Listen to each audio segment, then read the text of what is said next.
Assalamualaikum teman-teman semua.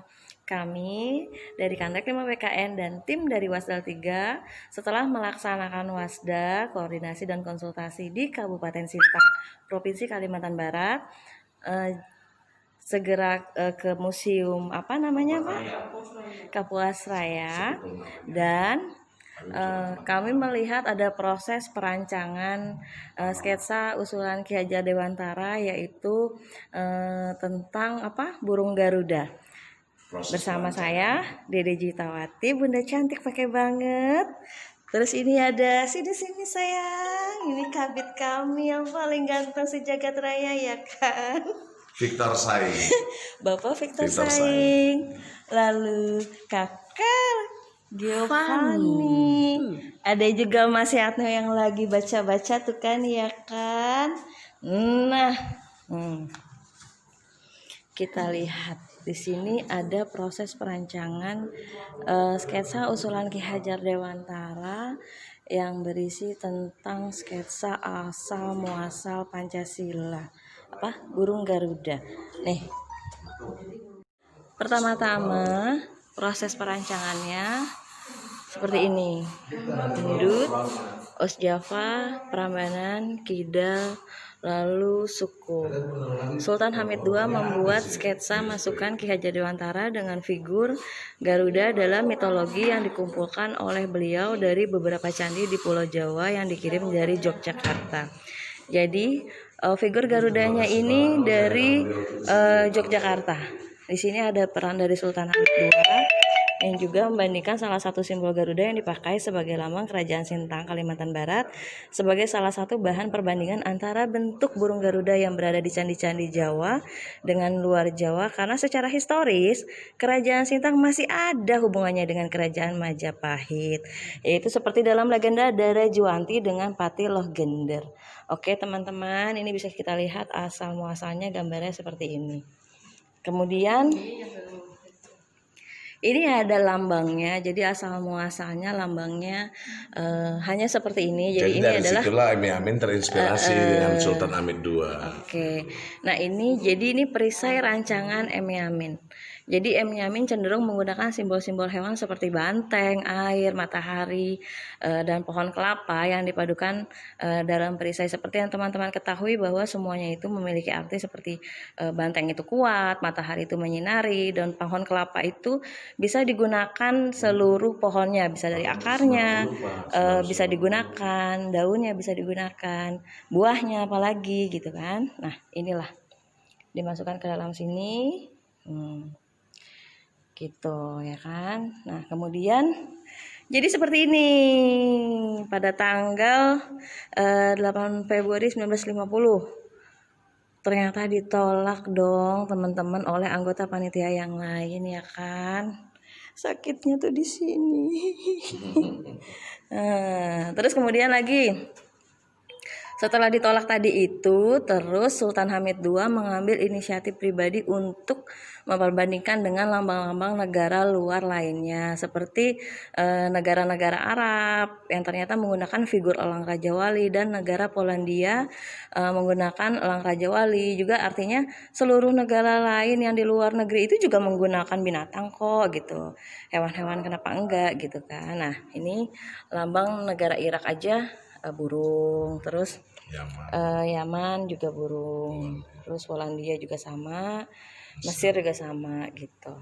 Terus akhirnya di proses perancangan Emi Amin dan Sultan Hamid II menyerahkan bersama rancangan lambang negara kepada Perdana Menteri RIS, itu artinya Republik Indonesia Sementara, MHT, untuk dibawa ke pemerintah dan sidang parlementaris untuk dipilih.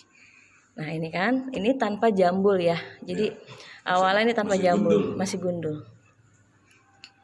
Nah, pada 10 Februari 1950 gambar rancangan Sultan Hamid II diterima. Terus Presiden Soekarno meminta Sultan Hamid II untuk memperbaiki tuh yang tadi bentuk kepalanya tanpa jambul menjadi, ini kan awalnya seperti ini ya, tanpa jambul.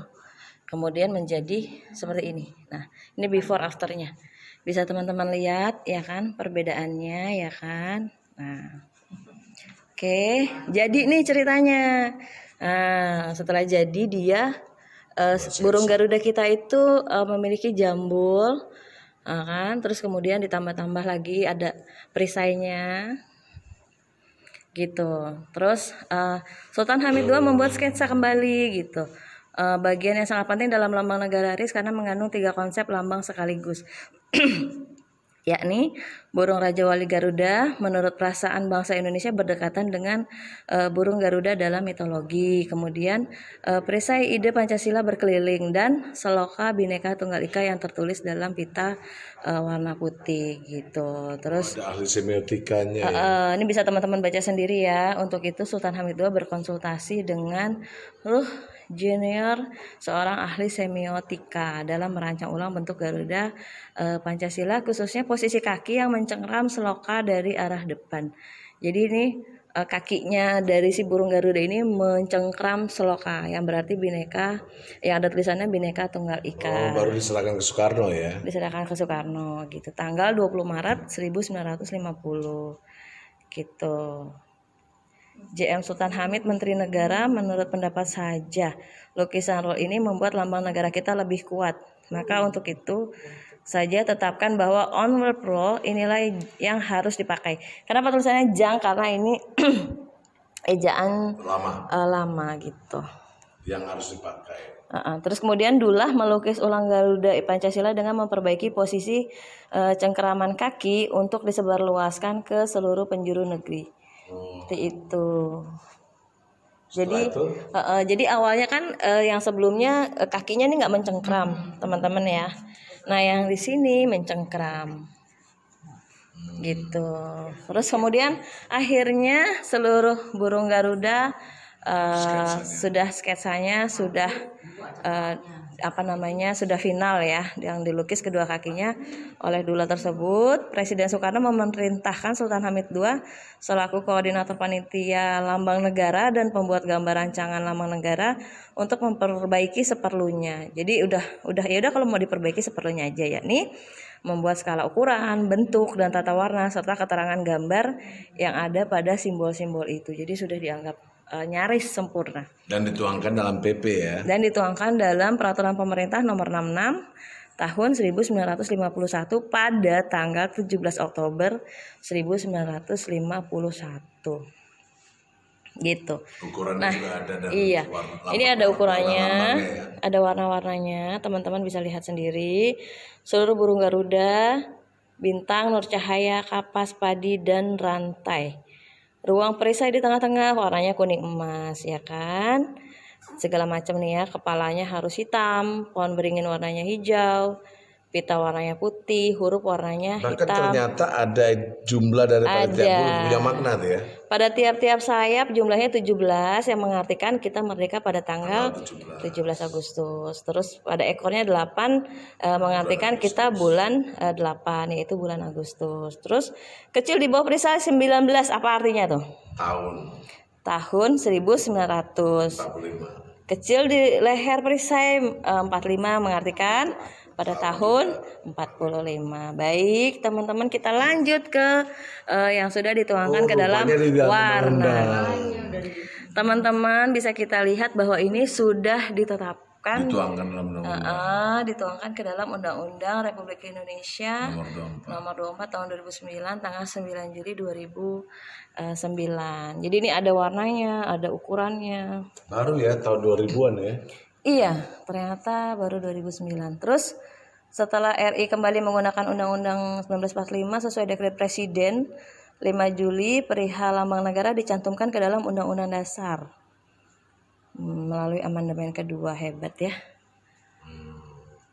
Ini saya ada di sini, yaitu Museum Kapuas Raya, Dinas Pendidikan dan Kebudayaan Kabupaten Sintang, Kalimantan Barat, bekerja sama dengan Museum Konferensi Asia Afrika Bandung. Ini nggak sembarangan dong teman-teman. Museum ini bekerja sama dengan Museum Konferensi Asia Afrika Bandung, gitu. Dan di sini proses cerita daripada yang tadi video tadi. Nah, ini nih kata-katanya Pak Karno nih.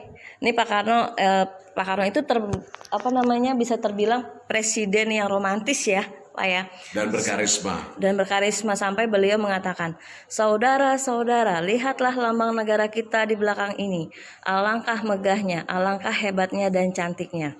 Burung elang Raja Wali, Garuda yang sayap kanan dan sayap kirinya berelar 17 buah, dengan ekor yang berelar 8 buah, tanggal 17 bulan 8, dan yang berkalungkan perisai, yang di atas perisai itu tergambar Pancasila, yang di bawahnya tertulis seloka buatan Empu Tantular, Bhinneka Tunggal Ika, Bhinneka Tunggal Ika, berjenis-jenis tetapi tunggal. Mantep banget ya kata-katanya Pak Karno tuh. dalam Nah ini, iya. Nah ini foto-foto. cerita sejarahnya. Iya, ini sejarahnya. Jadi di sini digambarkan ini adalah Ibu Fatmawati yang menjahit bendera kita merah putih, bendera pusaka ya. Ini ada parade harahap, gitu. Macam-macam teman-teman bisa lihat di sini. Pada saat kemerdekaan. Ini pada saat kemerdekaan, ini pengibaran bendera nih ya. Iya, nah ini nih Sultan Hamid II nih, ganteng banget ya.